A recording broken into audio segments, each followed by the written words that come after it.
हर एक मनुष्य भिन्न होता है और अत्यंत विशेष भी।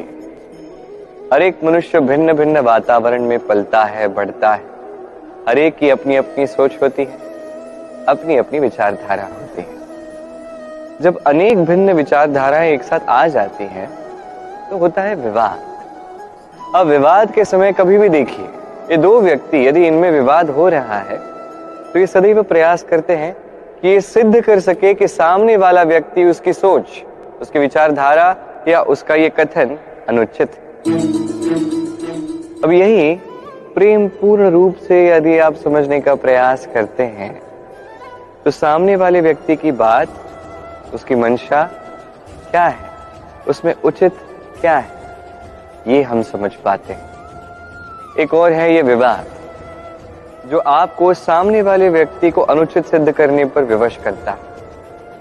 और एक और है प्रेम, जो सामने वाले का तर्क समझने पर विवश करता है, उसमें उचित क्या है ये समझने पर विवश करता है, उसे महानता की ओर ले जाने पर विवश करता है।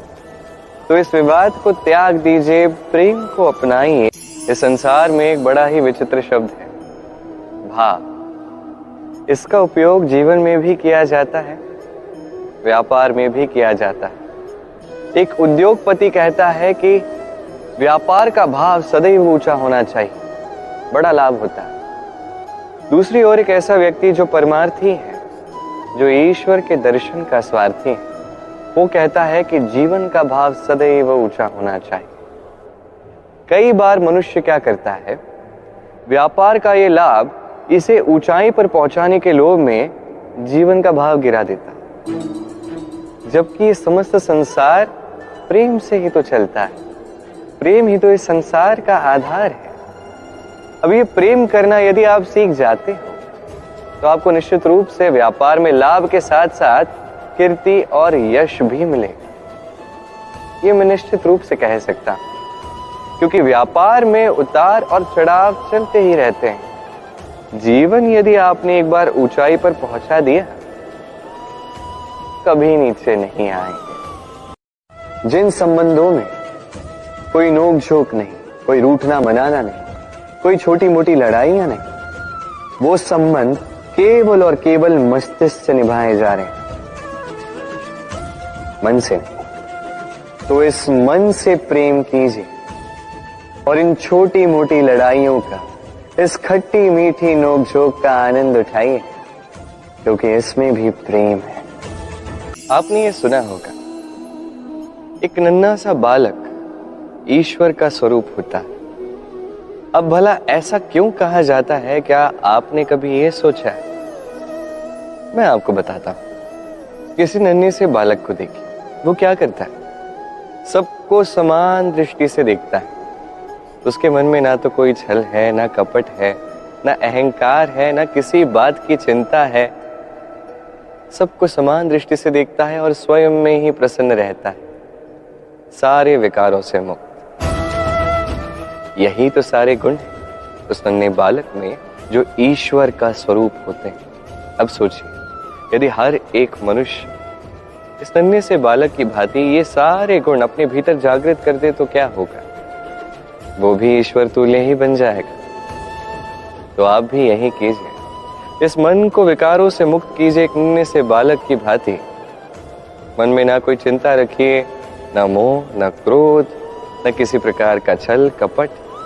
सबको समान दृष्टि से देखिए और स्वयं में प्रसन्न रहना सीख जाइए। मैं द्वारकाधीश हूँ और मेरी सभा में कई बार कई सारे लोग आते हैं अपनी मांगे लेकर, अपनी इच्छाएं लेकर। कभी किसी को भोजन चाहिए तो कभी किसी को औषधि चाहिए, किसी को वस्तु चाहिए तो किसी को वस्त्र, किसी को ज्ञान चाहिए, किसी को धन चाहिए तो किसी को घर। कई बार मैं ये मांगे, ये इच्छाएं पूर्ण नहीं करता। अब आप ऐसा भी सोच सकते हैं कि कृष्ण तो लोभी है, उसके पास तो सब कुछ है, तभी वो अपनी प्रजा की इच्छाओं को पूर्ण नहीं करता, उनके समस्याओं को नहीं समझता, उन्हें सुख सुविधाएं प्रदान नहीं करता। सत्य तो यह है कि कोई भी सुदृढ़ व्यक्ति किसी भी गृहस्थी का व्यक्ति जो कार्य कर सकता है उसे परिश्रम से ही